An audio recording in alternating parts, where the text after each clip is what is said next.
Baik, as-sajadah saya sedikit saja mengingatkan tentang as-sajadah. As-sajadah itu asal katanya adalah sajadah.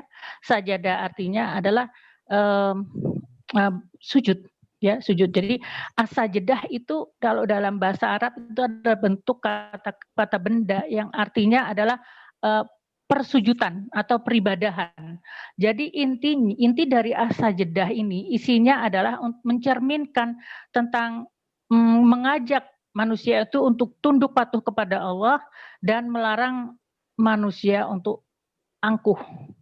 Ya, karena keangkuhan, kesombongan itu hanyalah milik Allah dan hanya Dia yang layak memiliki kesombongan, dan manusia ini sangatlah tidak ada artinya, sehingga sangatlah tidak layak untuk memiliki sedikit saja daripada kesombongan. Makanya sudah dalam sebuah hadis, la yadkhulul jannah, tidak akan masuk surga orang yang di dalam hatinya ada sedikit sebesar zarah saja daripada kesombongan.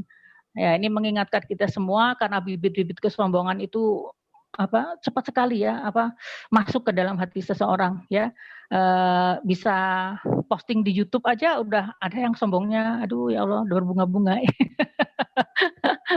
Ada yang bisa hafal satu surat aja kemudian sudah sombong, padahal itu semuanya tidak ada artinya gitu. Dan karena itulah kenapa kita itu diminta untuk memahami Al-Quran agar kita tahu siapa diri kita sebenarnya dan siapa Allah Azza wa Jalla. Artinya dengan kita tahu betapa tingginya Allah, betapa mutlak sifat-sifatnya, betapa besar perbuatan-perbuatannya, dan betapa lemahnya kita, maka kita akan menyadari dan kita tidak akan pernah bisa merasa sombong sedikit pun. Ya, semoga Allah memberikan kepada kita hati yang selalu tunduk patuh kepada Allah dan tidak dicemari dengan bibit-bibit kesombongan. Baik, selanjutnya kita lihat ayat 1, ayat 2 menceritakan sedikit tentang Al-Quran. Ya, jadi setelah huruf hijaiyah, kemudian diiringi dengan tanzilul kitab, selalu diiringi dengan mengagungkan kepada kitab Allah atau Al-Quran ini. Dan Al-Quran ini adalah sesuatu yang bukan dibuat-buat oleh Rasulullah SAW, tapi Al-Quran ini adalah huwal haqqu mir rabbik. Dia ada al-haq, benar. Dia benar diturunkan kepada manusia melalui Rasulullah SAW, dan dia kebenaran yang paling mutlak. Jadi kalau orang mau tahu, mau tanya, jalan yang paling benar itu mana? Karena banyak sekali jalan. Maka jalan yang paling benar itu adalah pertama, kalau dari skop yang general adalah yang paling lurus, ihdinas siratal mustaqim siratal ladzina an'amta alaihim ghairil maghdubi alaihim waladdallin, itu adalah Islam maksudnya.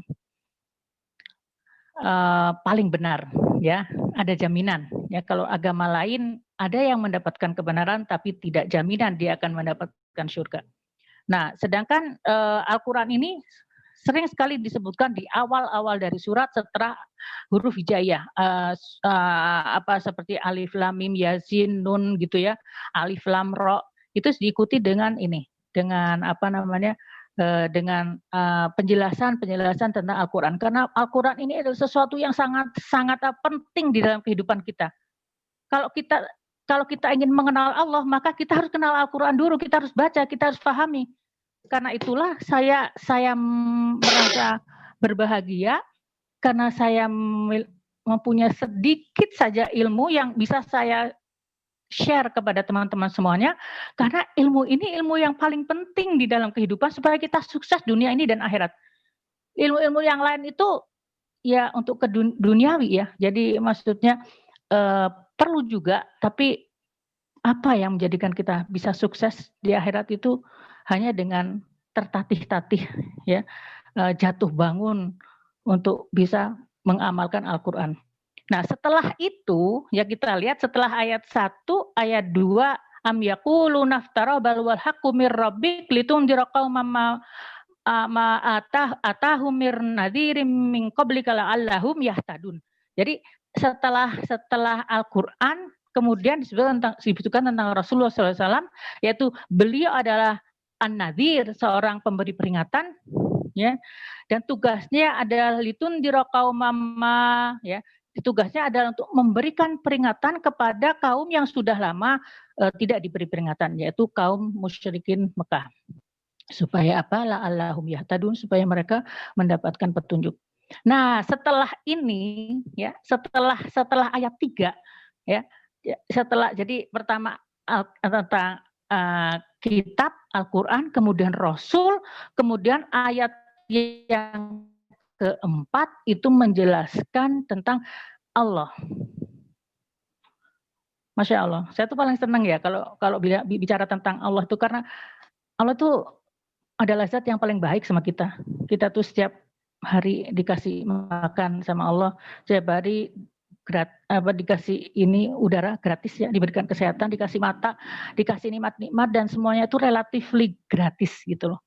Dan ditambah kalau kita mau sedikit saja nurut sama Allah, ditambah lagi nikmatnya, ditambah lagi karunia-Nya. Jadi menyebut-nyebut Allah tuh menjadikan hati menjadi senang ya, happy gitu. Nah, setelah itu Allahul ladzi khalaqas samawati wal ard. Allah memperkenalkan dirinya bahwa dia itu adalah Allahul ladzi, dialah yang khalaqa, yang telah menciptakan as-samawati, langit-langit yang banyak itu, yang langit-langit yang berlapis-lapis itu, dan juga menciptakan al-ardi, menciptakan bumi, wa ma bainahuma, dan apa-apa yang ada di antara langit dan bumi itu. Ya, kalau buat kita yang orang zaman dulu yang taunya tuh cuma langit dan bumi. Tapi setelah adanya ilmu pengetahuan, orang tuh makin pintar, akhirnya makin tahu bahwa di antara langit dan bumi itu ada hampa, sesuatu yang besar, sesuatu yang besar di antara langit dan bumi, yaitu ruang hampa, dan itu adalah juga milik Allah Subhanahu wa taala. Dan itu adalah sesuatu yang Allah tidak lupa mengatakan wa ma bainahuma. Ya, wa ma bainahuma. Dan di sini yang mengakui bahwa pencipta dari langit dan bumi itu adalah Allah. Kalau Tuhan-Tuhan lain yang disebutkan, Tuhan-Tuhan yang dalam agama lain atau peribadatan lain, tidak ada yang pernah menyebutkan bahwa dia adalah menciptakan langit dan bumi. Kalau ada di masa jahiliyah ada berhala-berhala, tidak ada berhala yang mengatakan bahwa dialah yang menciptakan langit dan bumi. Dan hanya Allah Azza wa Jalla yang satu itu yang menciptakan langit dan bumi. Dan Allah yang satu itu disebutnya dengan berbagai macam nama sesuai dengan bahasa dari manusia itu, ya. Makanya kalau Allah, siapa Allah? Allah adalah ismul zat, jadi nama daripada nama yang disematkan pada pencipta langit dan bumi dan yang mengatur langit dan bumi ini. Dan Allah ini kalau di dalam agama, misalnya agama lain disebut dengan Allah atau Allah Bapa, itu sama ya, hanya penyebutannya saja ya, ada yang God bahasa Inggris, ada yang Dieu bahasa Prancis, tapi yang sebetulnya yang penting itu bukan pada namanya, tapi yang paling penting adalah apa yang dilakukan oleh nama itu, siapa dia, itu yang paling penting. Ini saya membahas seperti ini supaya kita benar-benar memahami bahwa bagaimana Al-Quran ini menempatkan segala sesuatunya sangat proporsional gitu antara dia agama Islam di antara agama yang ada. Selanjutnya Allah berfirman, Allahul ladzi khalaqas samawati wal arda wa ma bainahuma fi sittati ayyam. Fi di dalam sittah, dalam 6 ayyam, 6 hari ya, 6 hari. Nah, ini kemudian tsummastawa 'alal arsy, dan kemudian Allah bersemayam di atas arsy. Baik, kita bahas satu-satu. Bahwa Allah menyebutkan bahwa dialah pencipta langit dan bumi dan dia menciptakan dalam 6 hari. Tetapi di dalam bahasa Arab sendiri kata hari itu bisa mempunyai makna yang berbeda. Hari bisa juga mempunyai arti periode atau waktu, ya. Karena sebetulnya hari itu di dalam di dunia ini juga hari itu bukan berarti 24 jam. Ya. bagi yang mungkin belajar ilmu bumi gitu ya, bahwa dulu itu pada saat penciptaan langit dan bumi itu uh, perputaran daripada bumi itu sangat cepat ya, sangat cepat, sehingga kan itu ada masa-masanya ya. Misalnya kalau ada seorang ulama dari Mesir, dari yang bernama Zahlul An-Najjar yang menyebutkan bahwa proses penciptaan alam itu memang ada 7 ya. Tapi ini berdasarkan apa yang dia pelajari, dan juga ada influence dari Stephen Hawking juga ya. Yang ada beberapa ilmuwan yang mengatakan bahwa beginilah penciptaan langit dan bumi, dan mereka itu memang menyebutkan 6 masa. Ya, Stephen Hawking juga mengatakan terdiri dari 6 masa. Masa yang pertama adalah masa Ar-Radkun, yaitu masa ketika gumpalan itu semuanya menyatu. Orang bilangnya bahwa tidak ada ruang, dia tidak mempunyai ruang, tapi dia mempunyai energi yang sangat besar. Kalau sekarang dibilangnya black hole gitu ya. Nah, kemudian yang kedua adalah periode kedua adalah Al-Fatkun, yaitu terjadinya dentuman dahsyat atau Big Bang yang menjadikan energi yang tidak mempunyai ruang itu keluar dan dia menempati suatu ruang yang sangat luas sampai sekarang yang disebut dengan alam semesta ini. Kemudian periode yang ketiga adalah terciptanya unsur-unsur pembentukan langit yang terbuat dari hidrogen dan helium. Ya, jadi yang ketiga adalah penciptaan langit. Yang keempat itu adalah penciptaan bumi dan benda-benda angkasa, yaitu akibat adanya ada spin kan, rotasi dari setiap gumpalan-gumpalan asap, dan kemudian mereka memadat dan kemudian menjadi benda-benda angkasa. Dan memadatnya ini karena daya tarik menarik. Kemudian setelah itu masuk ke periode yang kelima adalah masa penghamparan bumi, pembentukan kulit bumi, pembentukan gunung-gunung ya. Ini semua supaya apa? Supaya yang keenam, yaitu Allah ingin menciptakan makhluk hidup. Maka periode yang keenam adalah pembentukan periode kehidupan yang dari bentuk yang paling sederhana, yaitu sel amuba ya dulu ketika kalau belajar di SMA ya, sampai kemudian masuk kepada penciptaan manusia.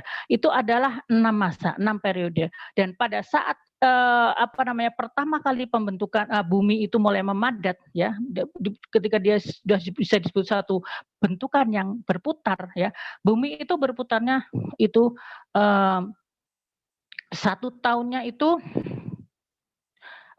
dia berputarnya sangat tinggi ya, sehingga 1 tahunnya itu memiliki 220 hari. Jadi 2.200 kali putaran, maka itulah disebut dengan 1 tahun gitu. Kemudian dia makin lama buminya itu makin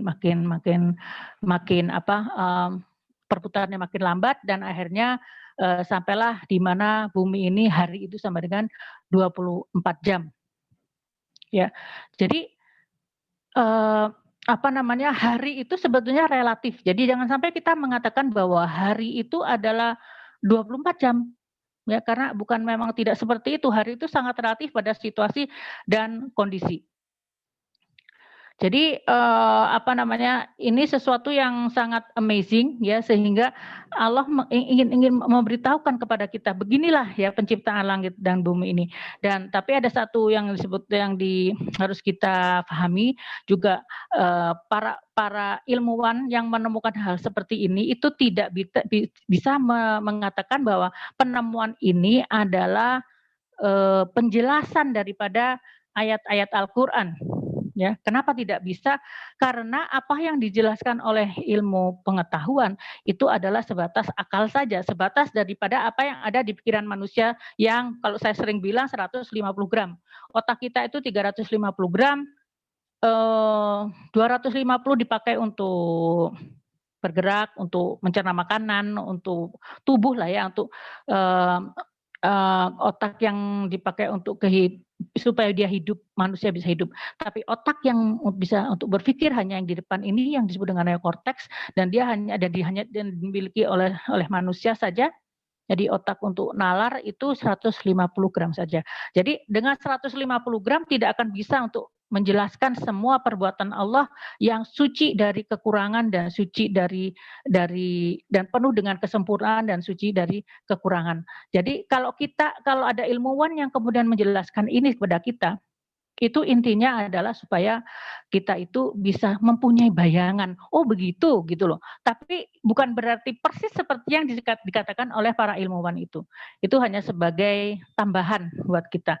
Dan kemudian kita mengatakan, Masya Allah ternyata, oh begitu toh yang maksud Al-Quran, karena ada penjelasan dari para ulama atau para saintis-saintis itu. Tapi yang harus digarisbawahi, bagaimana caranya, bagaimana hakikatnya, itu tidak seperti yang sebenarnya terjadi. Karena yang sebenarnya terjadi hanya Allah Azza wa Jalla saja yang tahu. Kan kita waktu penciptaan langit dan bumi kita tuh di mana ya? Ini ada sebuah penjelasan juga, saya pernah membaca sebuah jurnal gitu di Perancis ya, waktu saya masih muda, tentang bagaimana bumi itu diciptakan dan bagaimana manusia ini. Ternyata bahwa kalau bumi itu diibaratkan bahwa bumi tercipta, jadi mulai memadat itu ya, tercipta sampai kemudian bumi itu satu ketika akan hancur, meskipun katakanlah hancur, meskipun kita tidak bicara tentang kiamat yang Allah tentukan, tapi kalau umur saja, umur daripada bumi, maka kalau kita hitung semuanya itu adalah 100 ya, 100 hari, 100 periode, 100 tahun, kita ambil 100 saja. Maka manusia itu baru mulai hidup 0,99,006. Jadi jadi sudah bumi itu udah tua, udah mau mati, barulah manusia itu ada gitu ya. Ya menunjukkan bahwa Allah menciptakan, betapa Allah menciptakan bumi demikian indahnya ini adalah supaya kita ini bisa nyaman gitu. Dan untuk membuat itu bumi ini indah, Allah membuat satu proses yang sangat panjang, dan pada akhir ya, sebelum bumi itu nanti akan hancur, maka manusia itu mulai ada. Masya Allah ya. Jadi udah dibuatin yang sebagus-bagusnya gitu loh buminya, kemudian baru dibuat manusianya. Jadi kita dapat enaknya lah intinya gitu. Oke, selanjutnya kita akan masuk kepada sampai mana tadi? Kita masuk ke bama bainahuma fi sittati ayam summa stawa alal arsh. Maka kemudian summa, ada kata summa. Kata summa ini kenapa tidak dijadikan satu dengan jadi 7 hari gitu loh.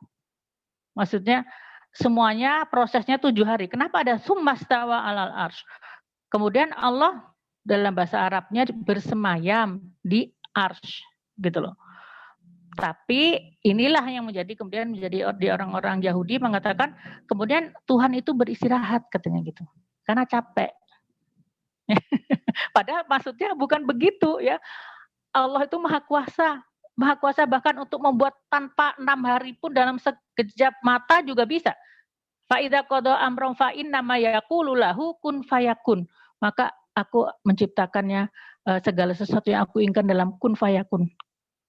Apabila faida kodo, apabila dia menginginkan gitu loh. Tetapi dalam proses penciptaan langit dan bumi ini Allah memakai takdir, bukan kodok tapi kodar, pakai kodar. Jadi semuanya itu ada prosesnya. Dan kemudian yang terakhir adalah summastawa alal arsh. Kalau para ulama menyebutkannya istawa itu kemudian artinya dia berkuasa. Ya, dia bersemayam dan dia berkuasa di atas arsy. Ya, artinya dia di situ dia menunjukkan bahwa Allah berkuasa. Setelah dia menciptakan ya langit dan bumi itu, maka dia berkuasa atasnya.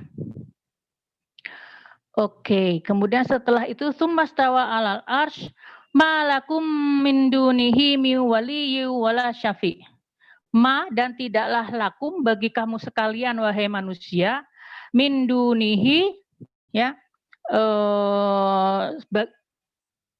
sebagian dari yang dipunyainya itu miwaliyu, sebagian daripada wali wala syafi. Ya. Ini maksudnya apa? Bahwa sesungguhnya tidak ada bagi siapapun juga selain daripada Allah, min dunihi, selain daripada Allah, sebagai wali dan sebagai syafi atau yang memberikan syafaat. Ya. Sebentar, tes ini saya sampai jam berapa ya? Oh ya, masih setengah jam lagi, bagus. Jadi masih ada waktu. Oke. Jadi kembali lagi sini, jadi Allah menyebutkan bahwa dialah yang menciptakan langit yang bumi, kemudian dengan segala prosesnya, kemudian sumbastawa alal arsh, dan dia berkuasa di atas arsh. Ya, memang arsh itu apakah arsh? Arsh itu adalah singgasana Allah. Ya, singgasana Allah yang dimana Allah kan setiap raja punya singgasana ya, tempat untuk ya singgasananya. Nah, itu singgasana Allah itu adalah arsy, dan arsy-nya Allah itu dikelilingi yusabbihu bihamdi rabbika, dikelilingi oleh malaikat-malaikat yang tidak pernah berhenti berputar bertasbih kepada Allah, dan mereka itu mendoakan kepada orang-orang yang beriman kepada Allah. Jadi Masya Allah ya, saya itu ada di dalam surat apa ya? Saya lupa nih. Tapi maksud saya tuh di situ yusabbihu mereka itu bertasbih mengelilingi arsy itu, dan mereka sambil bertasbih itu mereka sambil berdoa untuk orang-orang yang beriman agar Allah mengampuni mereka dan Allah memberikan tempat terbaik untuk mereka di surga nanti. Masya Allah ya, malaikat itu nggak kenal sama kita, tapi kita tuh didoain sama malaikat yang ada mengelilingi arsy itu. Masya Allah. Nah, jadi kemudian di sini setelah Allah menyebutkan bahwa dia menciptakan dan kemudian dia mempunyai kekuasaan, dan kekuasaan apa? Kekuasaan untuk mengatur alam semesta ini, maka kemudian beliau mengatakan, jadi tidak ada yang lain selain daripada dia, selain daripada Allah yang layak kita ambil sebagai wali, ya, dan kita ambil sebagai syafi atau pemberi syafaat. Jadi artinya bahwa apakah wali? Wali, ada wali murid, ada wali pengantin ya, wali pengantin wanita gitu. wali itu apa dalam bahasa Arab tuh? Wali itu artinya adalah orang yang orang yang paling dekat, dan dia bisa menolong kita, dia bisa memberikan proteksi kepada kita. Itulah disebut dengan wali. Ya, wali itu definisinya sangat dekat. Jadi Allah itu adalah al-wali. Allah itu adalah zat yang paling dekat dengan kita. Zat yang paling tahu apa yang kita lakukan, paling tahu apa yang kita pikirkan, dan paling tahu apa yang kita rasakan. Coba bayangin, Teteh pernah nggak sih merasa bahwa kok saya bingung ya, sekarang ini saya tuh sebetulnya sedang sedih apa sedang gembira gitu.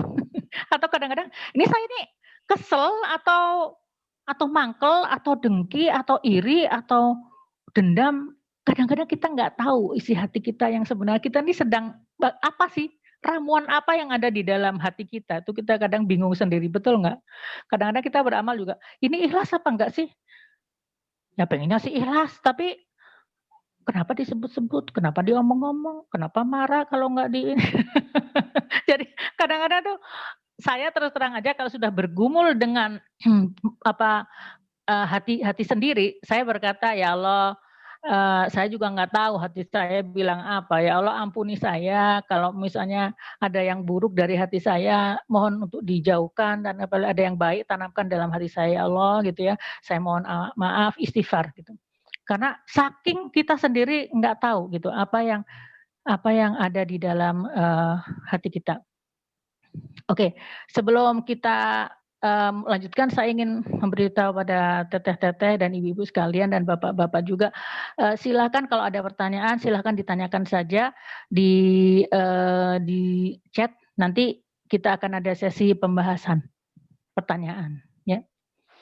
Baik, selanjutnya. Jadi Allah itu ya, malakum min dunihi mi waliyyi wala syafi', maka hendaklah Allah tidak ada seseorang zat yang lain yang patut engkau jadikan wali dan memberikan syafaat selain daripada Allah. Ya. Nah, sekarang syafi', apakah yang disebut dengan syafi'? Syafi' itu diambil dari kata asyaf'u, ya, asyaf'un, yang artinya itu genap. Jadi yashfa'u itu artinya menggenapkan. Jadi kalau misalnya contohnya gini nih ya, saya pengen ketemu dengan direktur, misalnya direktur, dulu kan saya kerja ya, sekarang udah pensiun. Dulu, jadi waktu saya ingin ketemu dengan direktur, maka saya nggak tahu jadwalnya kapan dia ada, gitu. Terus kemudian bagaimana caranya supaya bisa yang saya ingin bicarakan dengan dia itu goal, gitu ya.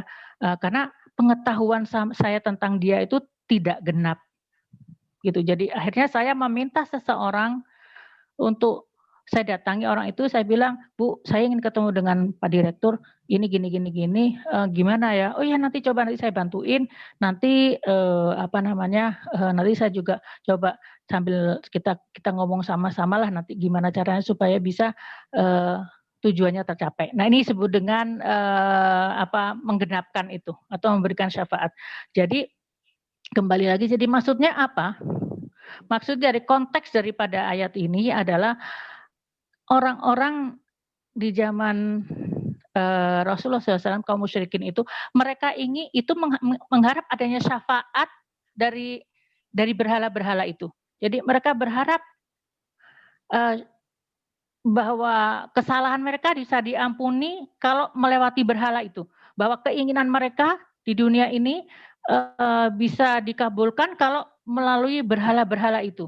Nah, inilah yang Allah sebutkan bahwa tidak ada yang bisa memberikan syafaat kecuali hanya Dia sendiri yang memberikan syafaat. Jadi kalau ada yang berkehendak sesuatu, mintalah kepada Allah langsung, karena Dialah yang akan memberikan syafaat atas dirinya. Ya, maksudnya tidak ada perantara gitu loh. Ini sesuatu yang buat saya tuh amazing banget gitu ya, kalau misalnya Allah mengatakan bahwa malakum min dunihi waliyyi wala syafi' itu ya. Saya merasa terharu gitu loh. Kan saya ini siapa? Kita ini loh siapa? Manusia yang banyak dosa, yang suka lupa sama Allah juga suka lupa, banyak khilaf gitu. Tapi Allah menyediakan dirinya menjadi wali kita. Dan Allah menyediakan dirinya sebagai asy-syafi' yang memberikan syafaat, yang artinya kalau kita punya kesalahan juga, kita punya dosa juga, kita minta, nggak perlu pakai orang, Allah akan menggenapkannya, Allah akan mengampuninya, Allah akan memaafkannya. Kalau kita punya hajat sesuatu, nggak perlu harus melewat berhala atau lewat orang lain gitu ya. Langsung aja sama Allah. Dan Allah akan dengan senang hati mengabulkan doa-doa dan permohonan ampun kita ya. Jadi bayangkan gitu, zat yang maha tinggi, yang maha sampai kita sendiri, otak kita tuh nggak mampu tuh untuk memahami gitu bagaimana sih baiknya Allah, bagaimana besarnya Allah, bagaimana agungnya Allah, kita nggak paham. Tapi Allah menyediakan dirinya menjadi seorang wali bagi setiap hamba-hambanya untuk bisa memberikan proteksi, memberikan pengampunan, memberikan banyak hal, kebutuhan apa saja, minta sama Allah. Jadi aduh ya Allah teh baik banget gitu ya, kitanya kayak gini gitu ya, suka lupa, tapi Allah menyediakan diri menjadi wali dan memberi syafaat. Afala tatadzakkarun, dan apakah maka la, tidaklah kamu itu tatadzakkarun, kamu tidak berpikir yang banyak ya. Asal katanya zakaro artinya ingat ya. Kalau ada kata zakaro kemudian pada ada tasdid di atas kaf, artinya berpikir itu yang banyak. Tapi tatadzakkarun itu adalah bentuk bentuk fiil yang mempunyai arti bahwa hendaklah kamu meluangkan banyak waktu untuk berpikir tentang hal itu. Jadi kita perlu memberikan perhatian yang cukup gitu tentang siapakah Allah itu dan apakah peran Allah di dalam kehidupan kita. Afala tatadzakkarun. Oke, selanjutnya saya boleh minum dulu ya.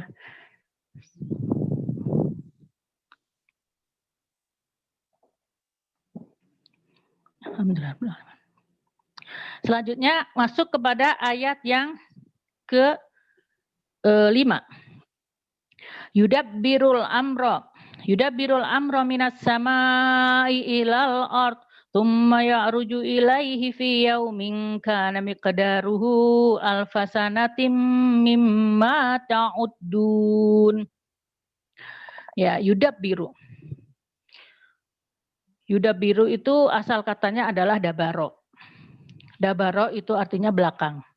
Jadi kalau dubrun ya itu yang ada di belakang. Ya, jadi tapi apakah itu asal kata ya, dan itu kalau yang belajar ilmu sorof itu akan tahu bahwa satu kata tuh bisa jadi 1000 turunannya 1200 kata, yaitu bahasa Arab tuh Masya Allah. Jadi dabaro itu artinya belakang. Yudab biru ya. Apakah arti yudab biru?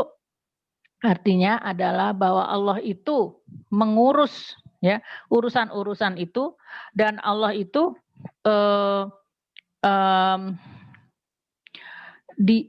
Allah itu melakukan pengaturan ya, pengaturan terhadap segala sesuatu yang ada di langit dan bumi ini, dan pengaturan itu sambil mempertimbangkan atau memperhitungkan dengan matang hasil di belakangnya.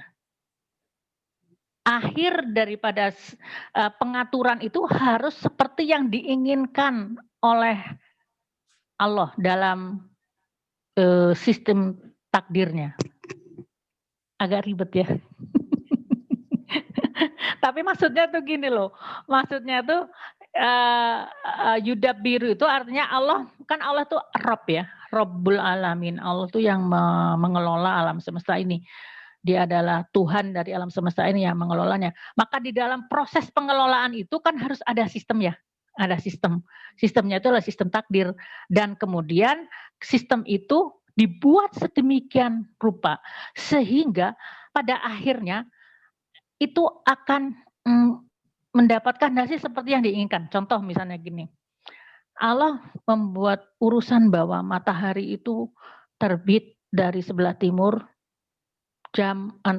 misalnya antara jam 5:30 sampai jam 6, dan dia terbenam di barat sore misalnya sekitar jam 6 misalnya gitu. Nah, ini Allah membuat aturannya, dan aturannya itulah disebut dengan sistem takdir. Dan itu dibuat sedemikian rupa supaya jangan sampai jangan sampai matahari itu terbitnya misalnya jam 8 pagi gitu di Indonesia. Kan bingung kalau misalkan terbit jam 8 pagi ngantornya gimana? Tetap jam kantor atau mundur jam 10 ya. Dan itu akan mempengaruhi badan kita ya. Jadi itu ya dalam satu sisi itulah disebut dengan yudabbirul amro. Nah, disebut amro itu adalah urusan. Urusan itu apa? Urusan segala sesuatu alam semesta ini, urusan dengan alam semesta, dengan makhluk hidup ya, yang ada di muka bumi, maupun juga urusan dengan kita. Nah, sekarang saya mau tanya nih, kita punya urusan nggak nih? Kita punya urusan nggak dalam kehidupan ini? Kalau urusan kita apa misalnya? Kita minta, ya Allah, yang paling top itu apa? Lancarkan rezeki itu. Urusan kita, ya Allah, minta rezeki dilancarkan ya, minta supaya anak diberikan solehah, minta supaya kita tetap sehat, minta supaya kita dijauhkan dari bahaya penyakit, kita dijauhkan dari kejadian-kejadian yang tidak diinginkan gitu. Nah itu kan semuanya itu adalah urusan kita yang kita panjatkan kepada Allah, doa yang kita panjatkan kepada Allah. Nah di sini yudabbirul amro minas sama'i ilal ard.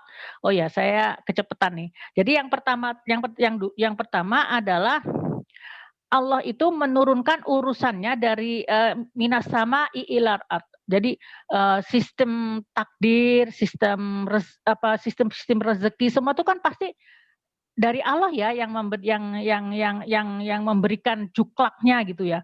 Misalkan man amila soliha falinafsih wa man asa afa alaiha misalnya gitu.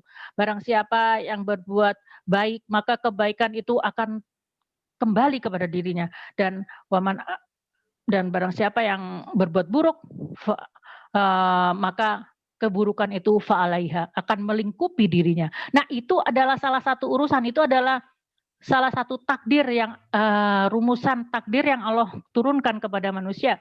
Dan Allah menurunkan itu dari ilas samai dari langit ke bumi.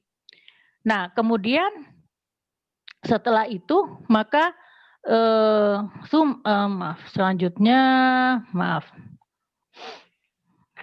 summa ya'ruju ilaihi fi yaumin kana fihi miqdaruhu alfasanatim mimma ta'udun. Maka kemudian setelah itu, setelah Allah menurunkan ya perintah-perintahnya ya, sistem-sistem takdirnya kepada manusia dan makhluk hidup yang ada di muka bumi ini, maka summa ya'ruju ilaihi fi yaumin kana, maka dia akan urusan-urusan itu dari bumi ini naik ke atas, summa ya'ruju ilaihi, kembali lagi kepada dia, karena wa ilallahi turja'ul umur, maka semua urusan itu akan kembali kepada Allah, semua doa itu akan kembali kepada Allah, semua ikhtiar kita itu akan kembali juga kepada Allah ya.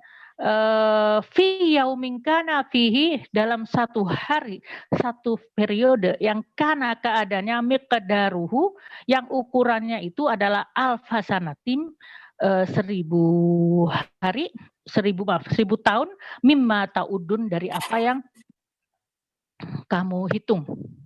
Jadi artinya apa ini artinya? Jadi begini.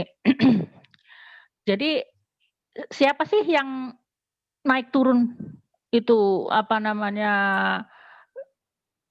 Oke, saya mungkin harus menjelaskannya agak harus masuk kepada surat Al-Ma'arij ya. Surat Al-Ma'arij, karena surat Al-Ma'arij ini juga satu surat yang dia sangat erat hubungannya dengan apa yang kita mau jelaskan ya. Ta'rujul malaikatu warruhu ilaihi fi yaumin kana miqdaruhu khamsina alfasanatim mimma ta'udun. Ini ada di dalam surat Al-Ma'arij ayat 4 ya, bahwa ta'rujul malaikatu, bahwa malaikat itu naik ya, membawa urusan manusia itu, waruhu, dan juga arruh itu maksudnya Jibril ya, malaikat Jibril, kemudian ilaihi, kepada Allah, yaumin kana, pada hari yang jatuhnya itu kadarnya adalah khamsina alfasanatin, jadi 50.000 tahun, sesuai dengan apa yang kamu pahami gitu. Ini maksudnya apa ya, bingung ya. Jadi gini, jadi kalau malaikat itu kan ada yang punya sayap, ada yang punya sayap 2, ada yang punya sayap 4, ada yang 6, 8, dan banyak banget gitu. Nah, sayap-sayap itu menunjukkan juga kecepatan daripada malaikat gitu. Dan kecepatan yang paling rendah yang ada di dalam Al-Quran ya, saya nggak tahu ya kenyataannya, tapi yang tersebut dalam Al-Quran ini yang paling rendah adalah ini, yang dalam ayat Sajdah itu, bahwa kecepatan dari naik turunnya urusan itu dibawa oleh malaikat ya. Jadi doa-doa kita itu dibawa ke atas oleh malaikat. Kemudian nanti setelah itu nanti ada lagi besoknya, kapan pengabulan doa turun lagi paket pengabulan doa dari atas ke ke bawah. Siapa yang bawa? Malaikat juga. Nah, malaikat yang mengatur urusan-urusan ini, kecepatannya itu adalah ke 1 hari yang kadarnya itu 1000 tahun.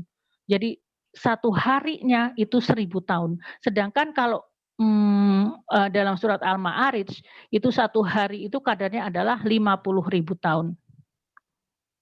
Ada sebagian ulama yang mengatakan, ya ini seperti ini, tapi ada juga beberapa hadis mengatakan tentang kondisi di yaumul akhir itu nanti memang bukan 1 hari sama dengan 1000 tahun, tapi 1 hari itu lamanya adalah sama dengan 50.000 tahun dari apa yang kita rasakan. Kebayang nggak ya? Lama banget. 1 harinya di padang mahsyar itu sama dengan 50.000 tahun. Kalau kita menunggu di padang mahsyar itu, menunggu Allah memulai yaumul hisab, 1 tahun aja, 1 hari aja, 1 hari menunggunya, itu sama dengan kita menunggu 50.000 tahun. Usia kita berapa? Saya ya 50 lah, udah Lolita lolos 50 tahun.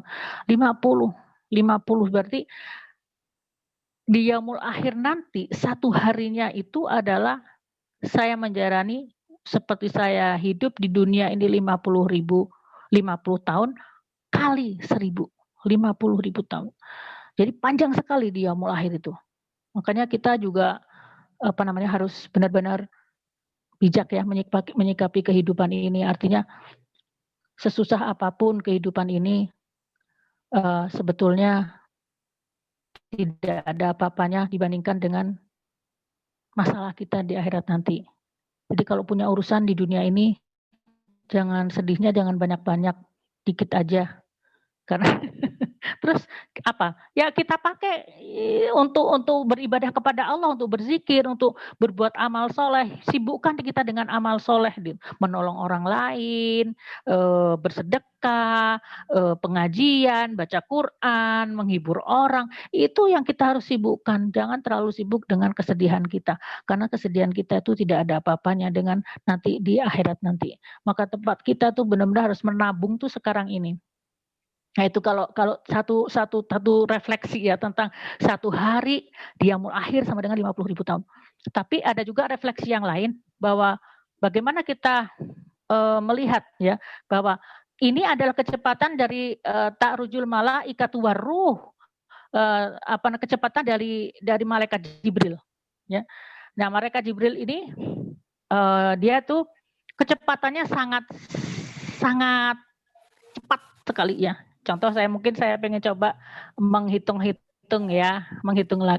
Kalau 1 hari 50.000 tahun, maka 1 jam ya 1 hari 50.000 tahun, maka 1 jam itu sama dengan sekitar 2083 tahun. 1 menit ya dibagi 60, 35 tahun. Dan 1 detik itu sama dengan 7 bulan. Itu kecepatannya malaikat Jibril. Jadi malaikat Jibril itu kalau misalkan dari selesai beliau memberikan wahyu kepada Rasulullah SAW dan kemudian beliau itu bertemu misalnya menemui kita sekarang gitu, maka itu beliau hanya memerlukan perjalanan sekitar 40 menit saja. Dan kalau malaikat Jibril itu mempunyai kecepatan di mana 1 menitnya itu sama dengan 35 tahun. 1 menit malaikat Jibril itu terbang gitu, itu sama dengan 35 tahun umur kita gitu. Berarti kalau misalnya umur kita itu manusia 70 tahun, berarti menurut malaikat Jibril kita itu hanya hidup selama 2 menit. Makanya malaikat suka mungkin kesel ya kalau melihat kita hidup cuma 2 menit tapi dipakai untuk hal-hal yang wasting time gitu loh. Bukannya berpikir untuk bagaimana selamat di akhirat nanti, tapi hanya memikirkan tentang dunia yang enggak seberapa ini. Oke, begitu ya. Nah, ini tadi jadi saya agak penjelasannya itu saya campurkan dengan Al-Ma'arij karena itu memang hubungannya dengan kecepatan malaikat. Jadi kalau di Al-Ma'arij kecepatan malaikat itu Dan kecepatan malaikat dan kecepatan hari akhir itu adalah sama dengan 50.000 tahun, satu harinya 50.000 tahun. Sedangkan kalau untuk masalah urusan manusia itu lebih kecepatan malaikat yang turun naiknya itu lebih rendah, yaitu hanya 1.000 tahun. Ya, satu harinya sama dengan 1.000 tahun. Oke, dalika. Ayat terakhir, dzalika alimul ghaibi wasyahadatil azizur rahim. Dzalika, dan itulah Tuhan. Itulah Tuhan kita. Mulai dari ayat 4, Allahul ladzi khalaqas samawati wal ardi, Dia yang menciptakan langit dan bumi dan apa-apa yang ada di antara keduanya. Kemudian dia bersemayam di arsy, dia menunjukkan kekuasaannya atas apa yang dia ciptakan. Kemudian dia dekat dengan kita, dia mau menjadi wali kita, dia memberikan syafaat kepada kita ya tanpa perantara, dan kemudian dia juga mengurus semua urusan kita, dan itu semuanya itu adalah zalika alimul ghaibi. Dialah Tuhan yang mengetahui ya hal-hal yang gaib, hal-hal yang tidak kita ketahui, dan dia asyahadah, dia itu nyata, dan dia itu al-azizur rahim, dia maha al-aziz ya, maha perkasa, dan al-azizur rahim, tapi dia juga maha menyayangi makhluk-makhluknya. Ya, jadi di sini diakhiri dengan satu penegasan kembali bahwa Tuhan itu siapa. Tuhan itu adalah yang mengetahui, alimul ghaibi, yang mengetahui yang gaib, yang mengetahui apa yang kita tidak tahu. Saya ingin tanya coba, apa sih yang gaib itu? Banyak sekali yang gaib itu. Kita bahkan tidak tahu isi perut kita. Kita tidak tahu bagaimana jantung kita. Kita tidak tahu, bahkan pikiran kita aja kita nggak tahu ya, tiba-tiba mimpi aja malam, mimpi apa gitu, oh ternyata saya tuh ingat tentang itu ya, padahal saya udah lupa gitu ya. Kemudian apakah kita tahu ada berapa serangga yang datang ke rumah kita, yang mengambil nektar dari bunga-bunga di rumah kita? Apakah kita tahu bagaimana hitungan kita, hitungan amal kita? Apakah kita tahu berapa banyak dosa kita? Apakah kita tahu kelalaian apa saja yang sudah kita lupakan? Itu semuanya Allah tahu. Alimul ghaibi wasyahadah. Allah Maha mengetahuinya. Dan kenapa sih Mbak kenapa sih kita kok banyak nggak taunya? Ya memang kita memang diciptakan lemah gitu ya. Soalnya kalau kita diciptakan segini aja udah sombong, kalau diciptakan oleh Allah lebih lagi gitu, pengetahuannya makin sombong, makin sombong, apa keburukannya? Ujung-ujungnya yang menderita manusia sendiri, karena dia menjadi api neraka, menjadi masuk ke dalam neraka yang Masya Allah yang sangat mengerikan itu. Ya, jadi Allah itu yang mengetahui semua yang gaib, yang kita nggak tahu ya, itu Allah tahu. Dan kemudian Allah itu adalah Al-Aziz, karena dia itu adalah maha perkasa, maha berkuasa, maha bisa melakukan apa saja, tapi dia juga maha penyayang kepada kita.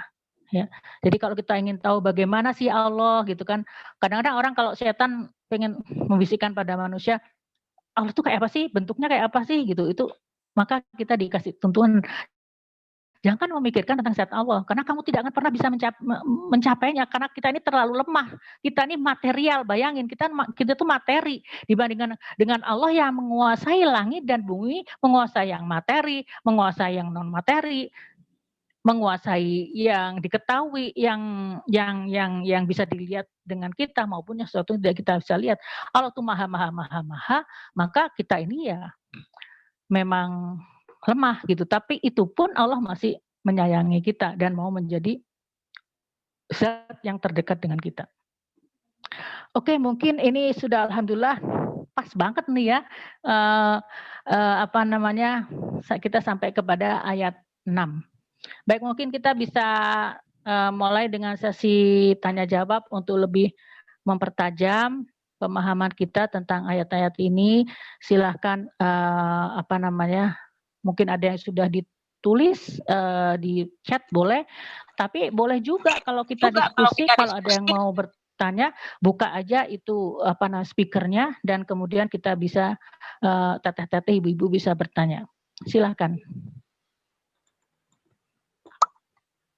Ya, mangga teteh-teteh sekalian, ada yang mau mengajukan langsung? Dipersilahkan. Marina Bun. Teh Marina, silakan. Enggak sih, tadi mau nanya aja tentang ini apa? Kan Allah mengatur matahari terbit aja pas banget, sesuai lah, sempurna gitu. Kenapa nggak terbit jam 8? Cuman kalau kita tinggal di tropis mungkin iya pas jam 4, jam 5. Tapi ketika kita tinggal di subtropis atau itu ada kemungkinan gitu, matahari itu terbit jam 8 atau bahkan terbit di jam yang itu, maksudnya. Ya itu aja sih, maksudnya. Mungkin Allah juga menerbitkan jamnya, sudut pandangnya jam tropis aja. Iya. Jadi pertanyaannya apa dong? Jadi nggak sih, maksudnya berarti kemungkinan Allah itu kalau menciptakan matahari terbit bukan di subtropis kan nggak harus jam. Oh iya, memang iya sih. Ya cuma gitu Bunda sendiri kan dulu kan juga lama ya, 8 tahun di 8 tahun di Perancis. Jadi memang berbeda. Ada saatnya yang musim dingin itu kita subuh itu masuk jam 7:04 dan sebelum sholat subuh Bunda sudah harus berangkat ke kuliah gitu kan. Ya, tapi itu semuanya terjadi dengan degradasi. Jadi perubahan iklim itu smooth gitu ya, tidak dadak-dadakan. Tapi kalau dadak-dadakan pasti sangat menyakitkan kita manusia ini. Contoh aja misalnya kemarin ini beberapa hari kan udara sempat sangat dingin ya, dan banyak yang diare, banyak yang sakit. Tuhannya karena dari panas, dari terik kemudian dingin ya, dari yang banyak hujan kemudian kering gitu. Itu sudah bikin kita sakit gitu. Banyak yang terkena flu, diare dan sebagainya ya. Tapi kalau yang di luar negeri itu memang seperti itu, tapi terjadinya dengan smooth, terjadinya dengan degradasi gitu. Ya mungkin tadi contohnya kurang tepat atau ya. Oke, nggak apa-apa. Ayo silakan lagi, ada pertanyaan lagi. Oh iya, saya lihat di sini ada sahabat saya, Teh Ninih Mutmainnah. Apakah dirimu mau membuka video menyapa saya, Teh Ninih?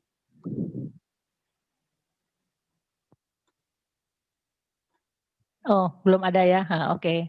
Mungkin sedang ada yang dilakukan oleh Teh Ninih. Ya, terima kasih Teh Ninih yang sudah hadir di pengajian kita. Teh Ninih ini memang sudah lama ya ngaji bareng sama kita. Ada kalau 10 tahun ya kali ya. Beliau hadir juga di pengajian kecil kita di rumah. Saya suka mengajarkan pengajian di rumah sebelum Covid. Terima kasih Teh Ninih untuk kehadirannya. Oke, selanjutnya. Ini ada dari Teh Ika katanya. Iya. Pertanyaannya, bagaimana menerangkan kepada anak gitu tentang Allah yang berbeda dengan makhluk dan tiba-tiba ada gitu. Oh ya, oke. Terima kasih Teh Ika untuk pertanyaannya.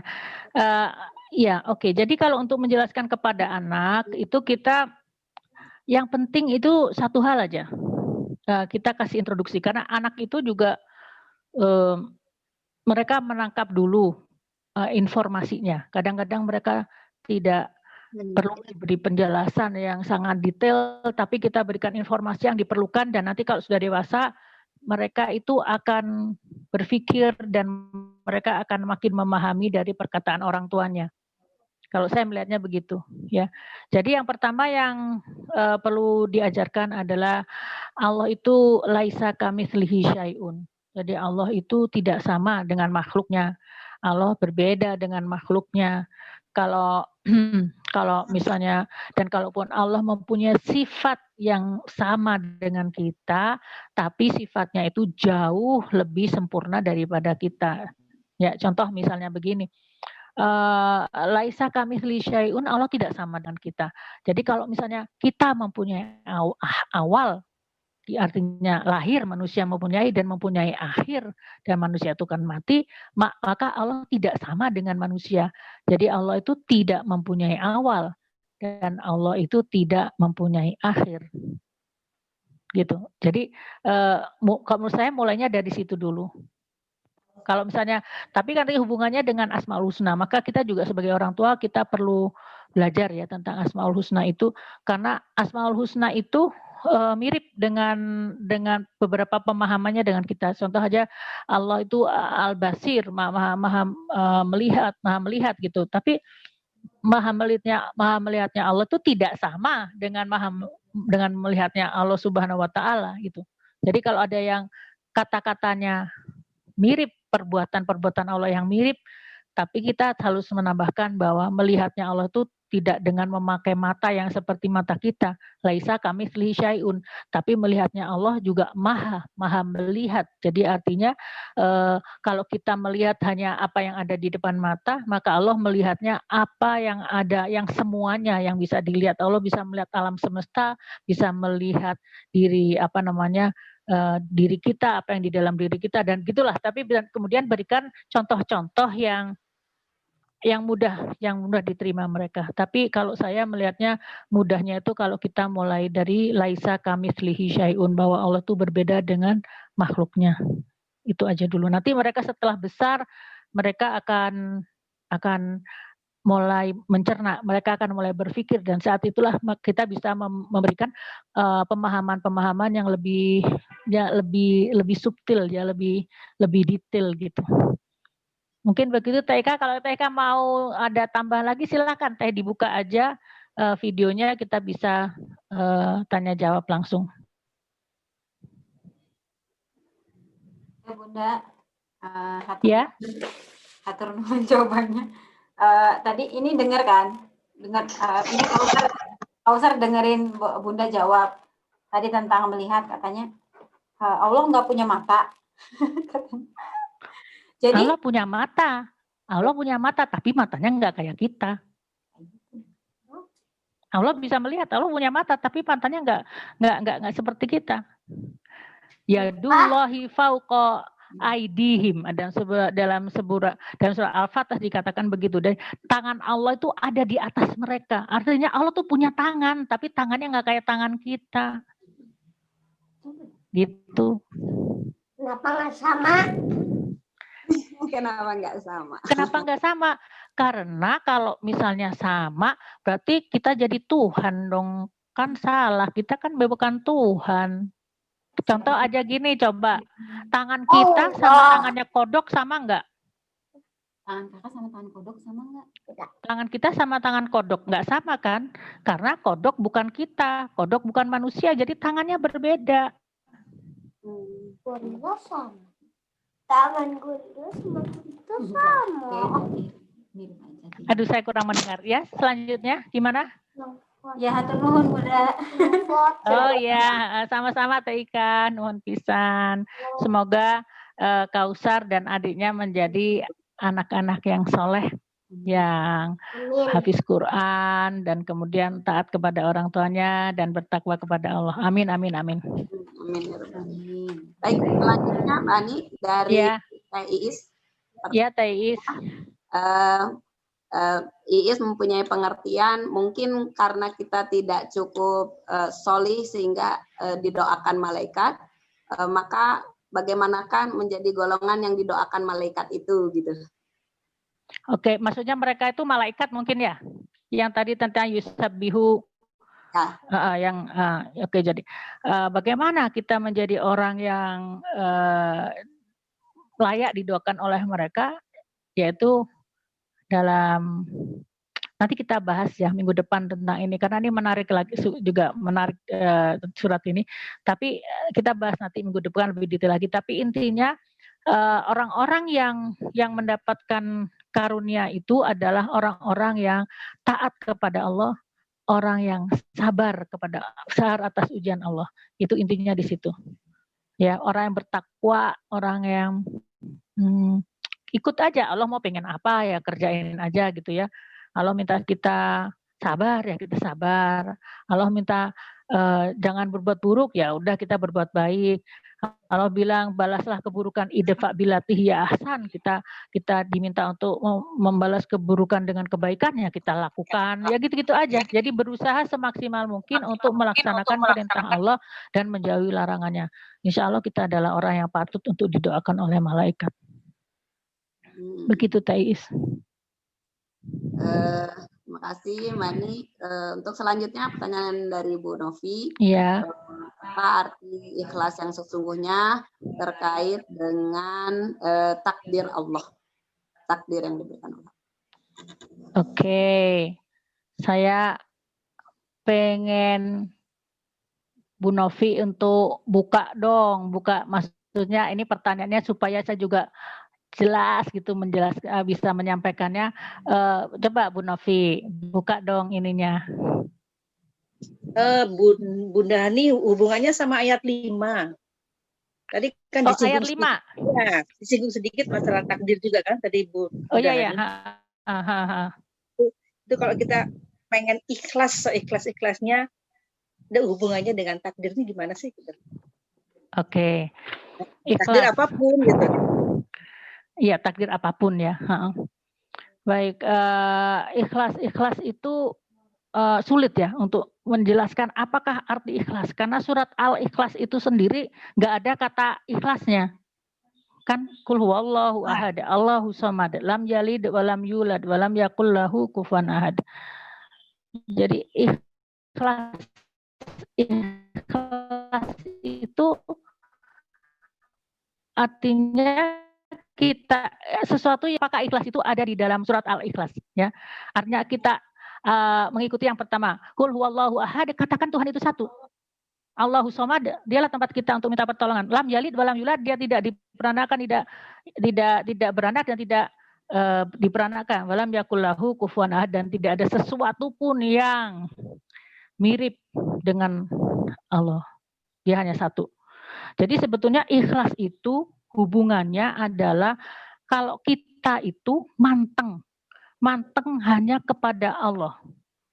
Jadi kalau di dalam surat hubungannya itu lebih ke arah la ilaha illallah ya. Tidak ada Tuhan yang disembah selain Allah. Itu nanti penjelasan panjangnya sebetulnya ada di dalam surat Al-Kahfi. Al-Kahfi itu adalah surat yang di tengah-tengah Al-Quran dan dia menjelaskan tentang la ilaha illallah. Sejauh mana kita itu mengikhlaskan diri kita untuk menjadi hamba Allah dan tidak menyembah yang selain daripadanya. Oke, itu yang pertama ya. Sebenarnya ikhlas itu tidak mudah untuk dijelaskan, tapi intinya itu ikhlas itu adalah kita tuh manteng kepada Allah. Kita tuh hanya apa-apa kembali kepada Allah aja. Ya ilallah itu turja'ul umur. Apa sedikit-sedikit ke Allah, dikit-dikit ke Allah, dikit-dikit ke Allah, itu namanya ikhlas. Misalnya kita dibully sama orang gitu ya. Kemudian kita ikhlas menerima takdir bahwa kita dibully. Kan kita dibully itu kan salah satu dari suatu kejadian yang terjadi ya. Suatu kejadian yang terjadi dan kita harus terima aja gitu loh. Ya, ini kemudian kita bilangnya ya dia ngebully saya. Kalau dia ngebully saya harus apa? Kembalikan lagi kepada Allah. Allah minta saya berbuat apa kalau saya dibully orang? Kembalikan lagi kepada Allah. Oh, makanya kita perlu belajar Al-Quran. Kalau kita dibully oleh orang, maka kita doakan dia. Doakan dia. Kenapa harus doakan dia? Karena dia tuh sedang masuk ke dalam takdir Allah yang dimana dia tuh akan dibalas oleh sistem takdir itu sendiri atas perbuatannya. Jadi man amila solihan falinafsih wa man asa'a fa'alaiha. Apabila kita berbuat baik, kebaikan akan masuk ke diri kita sendiri. Maka jangan berdoa buruk, jangan membalas, nggak perlu dibalas. Dia itu akan mendapatkan balasannya sendiri. Waman asa'a fa'alaiha, dia akan mendapat keburukan itu kan melingkupi dirinya. Jadi kalau saya ini ada contoh ya. Jadi ikhlas itu nanti aplikasinya di dalam kehidupan itu sesuai dengan kasuistik lah. Kasusnya apa gitu ya? Kasusnya apa? Kalau yang dalam hal ini misalkan contoh saya itu, kalau saya dibully orang, kalau saya buat saya nggak apa-apa. Dia membuli saya, bilang ya Allah ampuni dia, jangan jadikan tundalah hukum takdir yang akan menimpa dia, karena dia tidak tahu dengan apa yang dia lakukan. Dan saya, apa yang saya lakukan, kita berdoa, maka kita akan mendapat kebaikan dari doa itu. Itu yang mungkin disebut dengan ikhlas, kembalikan segala sesuatunya kembali kepada Allah. Gitu. Kalau di dalam surat Al-Kahfi itu ikhlas itu artinya manteng kepada Allah itu dalam 3 hal ya. Yang pertama itu adalah berkata la ilaha illallah, bahwa tidak ada yang boleh disembah selain Allah, tidak boleh menyembah yang lain, yaitu ceritanya yang Ashabul Kahfi yang masuk ke dalam gua itu. Kemudian yang kedua itu adalah cerita tentang Nabi Musa yang mengilahkan sedikit sombong. Ya Nabi Musa itu sedikit sombong, yaitu beliau mengatakan di depan halayak bahwa siapa sih di antara kalian yang lebih tahu, yang di antara kita ini siapa sih yang lebih tahu, dan kemudian dia merasa bahwa saya yang paling tahu gitu. Dan kemudian Allah menakdirkan dia untuk bertemu dengan Nabi Khidir yang ternyata bahwa ada banyak yang dia tahu. Dengan adanya sampai Nabi Khidir minta, ya udah kamu udah 3 kali kamu memprotes perbuatan aku, maka ya kamu kita berpisah gitu. Artinya dari situlah kemudian Nabi Musa memahami bahwa tidak boleh sombong, karena sombong itu sebetulnya mengilahkan dirinya sendiri. Kalau yang contoh pertama mengilahkan orang lain, patung atau penguasa. Yang kedua adalah mengilahkan dirinya sendiri, ego, menganggap dirinya paling benar, paling besar, yang paling patut untuk diikuti oleh orang gitu. Itu ego itu ya. Itu ilah itu. Sesembahan selain Allah. Dan yang ketiga, contoh ketiga itu adalah tentang kekuasaan Nabi Zulkarnain. Jadi intinya bahwa kekuasaan itu bisa juga menjadikan orang lupa kepada Allah. Itu mungkin kalau disebut dengan ikhlas. Kalau saya memahaminya ikhlas itu hubungannya dengan la ilaha illallah gitu. Nah, sedangkan kalau dengan takdir, ini kalau takdir bahasannya lama ya. Takdir itu sebetulnya semua takdir itu ada sebuah sistem. Takdir itu bukan satu kejadian yang tiba-tiba datang kepada kita tanpa sebab-sebab dan kemudian begitu aja plek aja jatuh gitu loh. Enggak, itu bukan takdir. Maksudnya takdir itu adalah satu sistem. Seperti halnya komputer, ya. Komputer itu takdir itu adalah sistem komputernya. Tergantung dari apa yang kita masukkan dalam sistem takdir, maka itulah output yang keluar dari komputer kita. Jadi sistem takdir itu nggak ada yang buruk. Itu takdir itu adalah ciptaan Allah.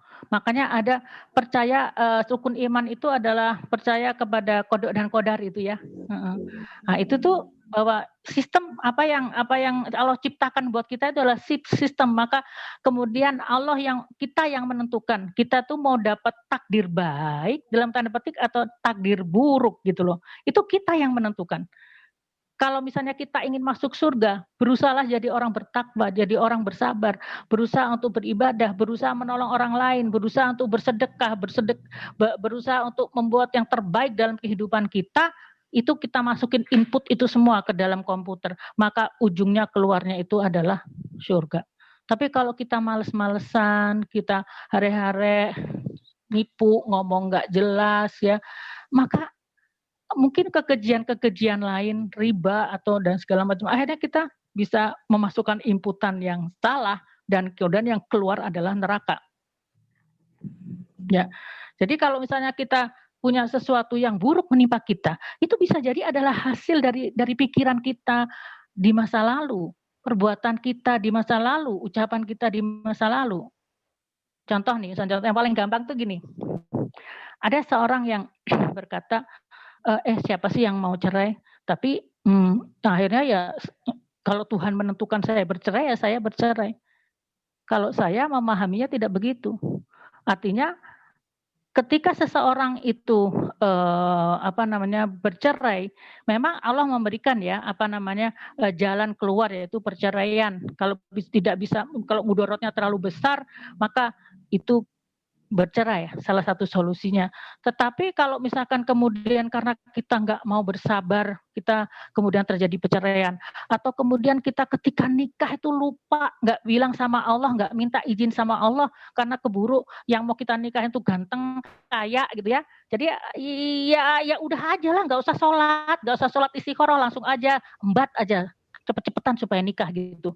Tapi lupa untuk sholat istikharah kepada Allah. Ini juga satu kesalahan besar. Kata Allah bilang begini, kalau kamu memang mau menggantungkan dirimu pada usahamu, pada ikhtiarmu, pada hitung-hitungan dalam kepalamu, ya silahkan aja, sok aja. Jalani kehidupan pernikahan kamu tanpa ikut kesertaan aku. Lakukan saja apa yang kamu mau, begitu. Tapi kalau misalnya kita itu di dalam kehidupan ini kita semuanya kita jalani prosesnya dan kemudian masih saja terjadi sesuatu yang tidak kita inginkan, nah bisa jadi itu adalah satu pengabulan dari doa kita yang lain. Ada sesuatu yang menunggu lebih baik di ujung sana gitu, dibandingkan apa ya pemahaman yang kita pahami gitu. Jadi itu tadi kemudian iman kepada takdir itu tadi, karena artinya kembali lagi adalah kita iman bahwa segala sesuatu yang Allah berikan itu adalah satu kebaikan, dan apa kita masukkan apa di dalamnya, maka itulah apa yang terjadi sama kita. Dan sistem takdir ini tidak semata-mata satu orang loh ya. Jadi maksudnya takdir seseorang itu bisa tergantung juga orang lain. Contoh misalnya gini, kan kata Allah, orang yang dizolimi doanya makbul. Itu adalah salah satu sistem takdir yang Allah berikan kepada kita. Itu sistem takdir. Apabila seseorang dizolimi, maka doanya makbul. Nah, sekarang aplikasinya kayak apa? Ada orang yang, wah makbul nih ya, makbul. Jadi kalau misalnya aku dizolimi orang, saya gatel, kamu gatel gitu. Gatel lah dia bisa sakit. Tapi kalau kita melihat bahwa kita dizolimi, maka kita berdoa yang baik-baik. Waduh, ini nih saatnya saya untuk bisa memohon sesuatu. Jadi ketika dizolimi bilang, ya Allah tolong dong rezekinya yang lancar gitu. Ya Allah tolongin dong bayarin tuh utang saya gitu. Ya Allah berikan kepada saya anak yang soleh. Ya Allah mudahkan saya untuk bisa hafal Quran. Ya Allah berikan kepahaman saya terhadap Al-Quran gitu. Jadi doanya itu tidak harus berhubungan langsung dengan kezoliman yang terjadi. Tapi zolim dari kezoliman itu menjadikan doa kita makbul. Makanya kita pakai itu. Jadi ketika kita dizolimi orang, ya Allah jodoh, yang ganteng, yang kaya, yang soleh gitu. Jadi kita harus pandai memanfaatkan sistem takdir. Dan bagaimana kita tahu sistem takdir yang itu Al-Quran itu isinya sistem takdir. Di Quran itu adalah kumpulan-kumpulan dari hukum-hukum Allah gitu.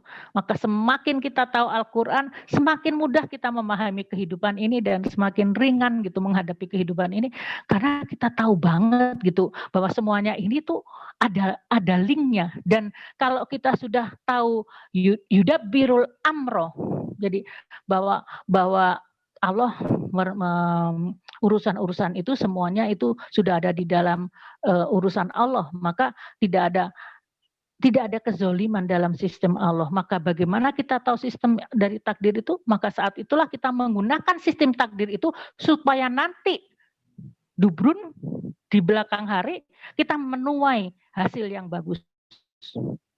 Ya itulah panjang ceritanya kalau takdir. Nanti kita kapan-kapan ya kalau ada yang mau Mbak dikat Mbak belajar takdir gitu boleh nanti ya, tapi itu sekilas seperti itu Bu Novi. Jadi mohon maaf kalau misalkan belum menjawab semuanya, tapi insya Allah kita akan banyak belajar tentang sistem takdir di dalam Al-Quran.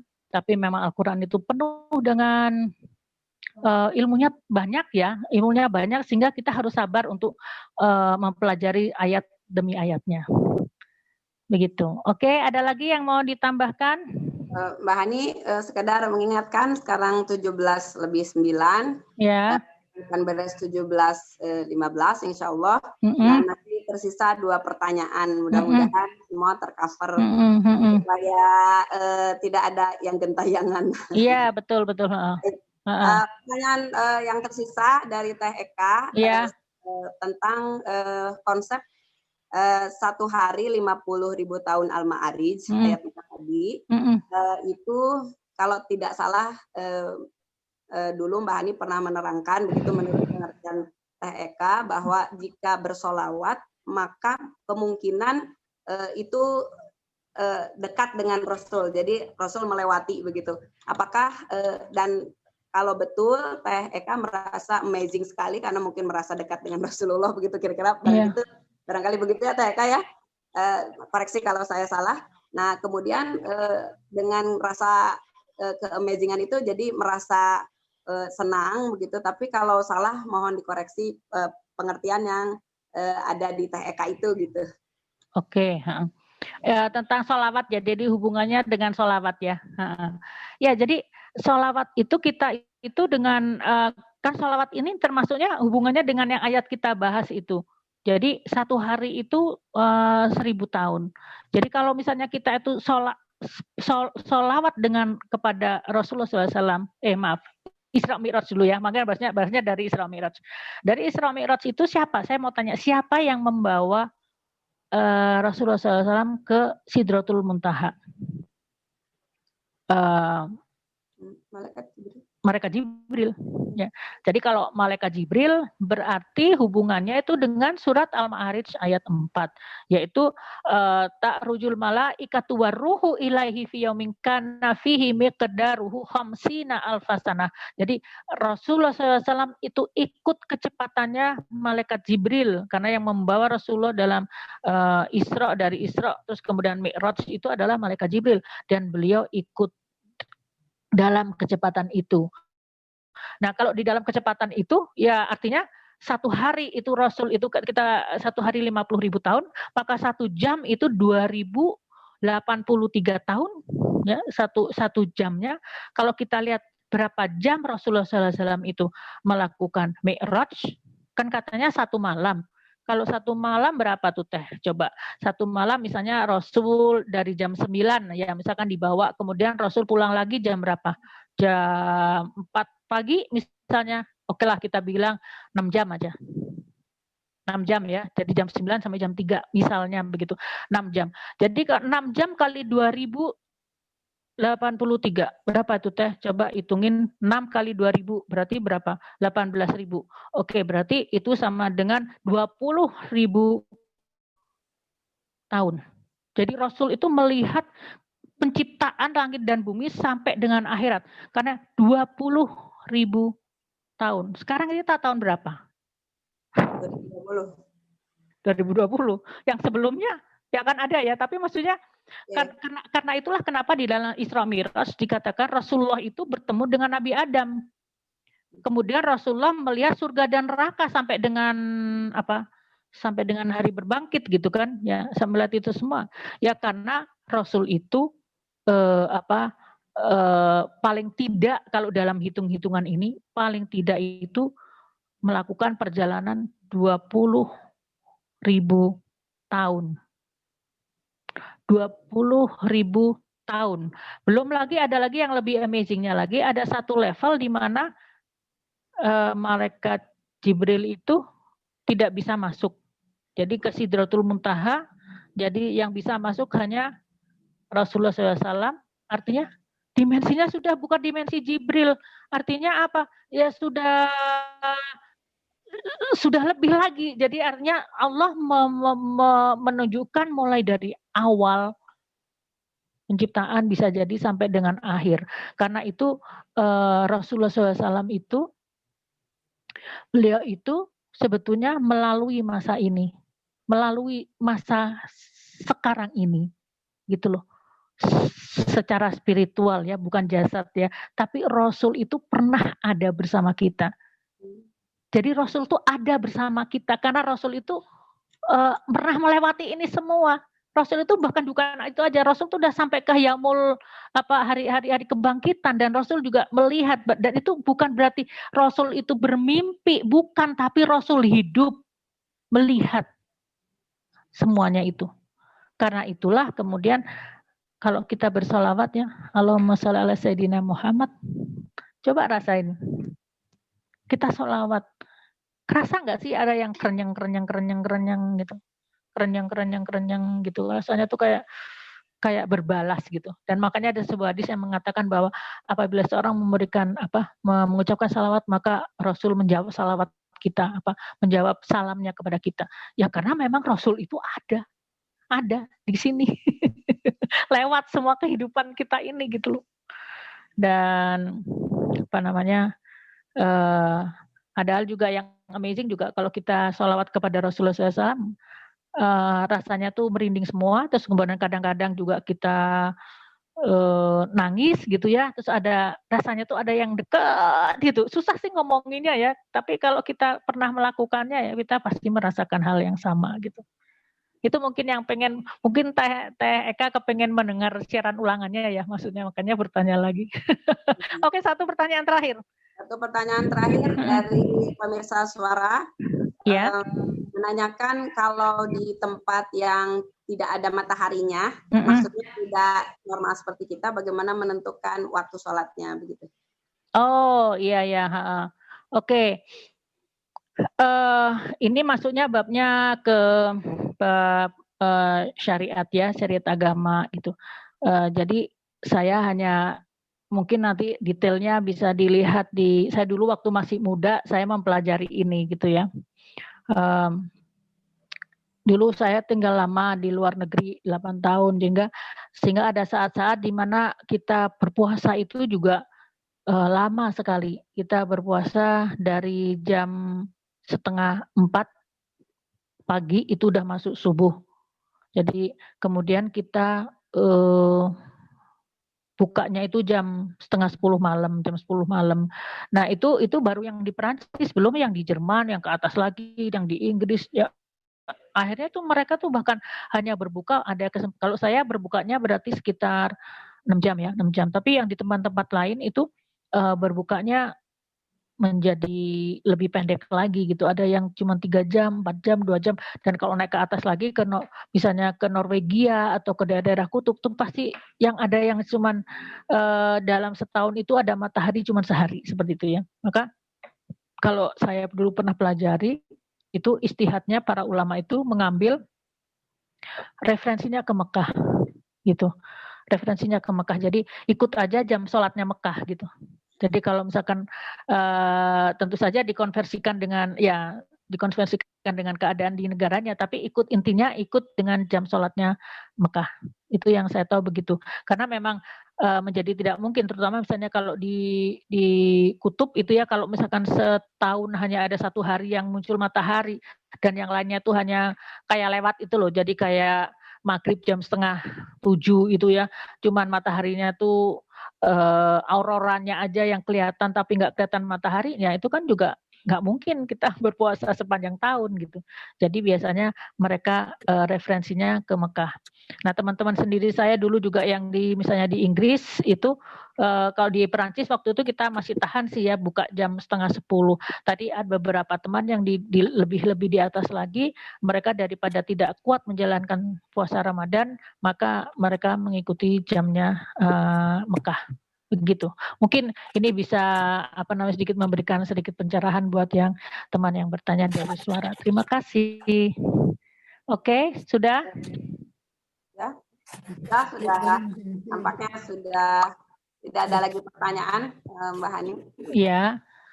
Mangga, alhamdulillah. Baik, kita tutup dengan bacaan hamdalah. Alhamdulillahirabbil alamin, rabbana lakal hamdu, subhanakallahumma bihamdika Asyhadu alla ilaha illa anta astaghfiruka wa atubu ilaik walhamdulillahirabbil alamin. Ada satu hal lagi yang mungkin yang perlu kita sampaikan bahwa grup kita ini mempunyai, karena kita basicnya juga dari menghafal Al-Quran, jadi apabila ada teman-teman yang ingin menghafalkan surat As-Sajdah bisa dibantu, nanti bisa kontak ke Teh Tini dan kemudian akan dimasukkan dalam satu grup bersama dengan teman-teman yang lain dan kemudian diberikan contoh menghafalnya seperti apa dan kemudian bisa setoran dan bisa murojaah. Ya, silahkan siapa yang ingin menghafal surat As-Sajdah, karena surat ini juga tidak panjang, hanya 30 ayat dan mudah, insya Allah mudah untuk dihafalnya. Oke, sampai bertemu Senin depan. Insya Allah kajian ini ada setiap hari Senin. Insya Allah Senin depan kita bertemu untuk melanjutkan tafsir yang selanjutnya. Assalamualaikum warahmatullahi wabarakatuh. Terima kasih Mbak Oni. Ya, baik. Terima kasih kawan-kawan semua atas perhatiannya. Semoga menjadi jalan barokah dan kemanfaatan. Baik, terima kasih. Sampai jumpa hari Senin pekan depan dengan jam yang sama. Assalamualaikum warahmatullahi wabarakatuh. Baik, terima kasih Sayyidah. Wabarakatuh.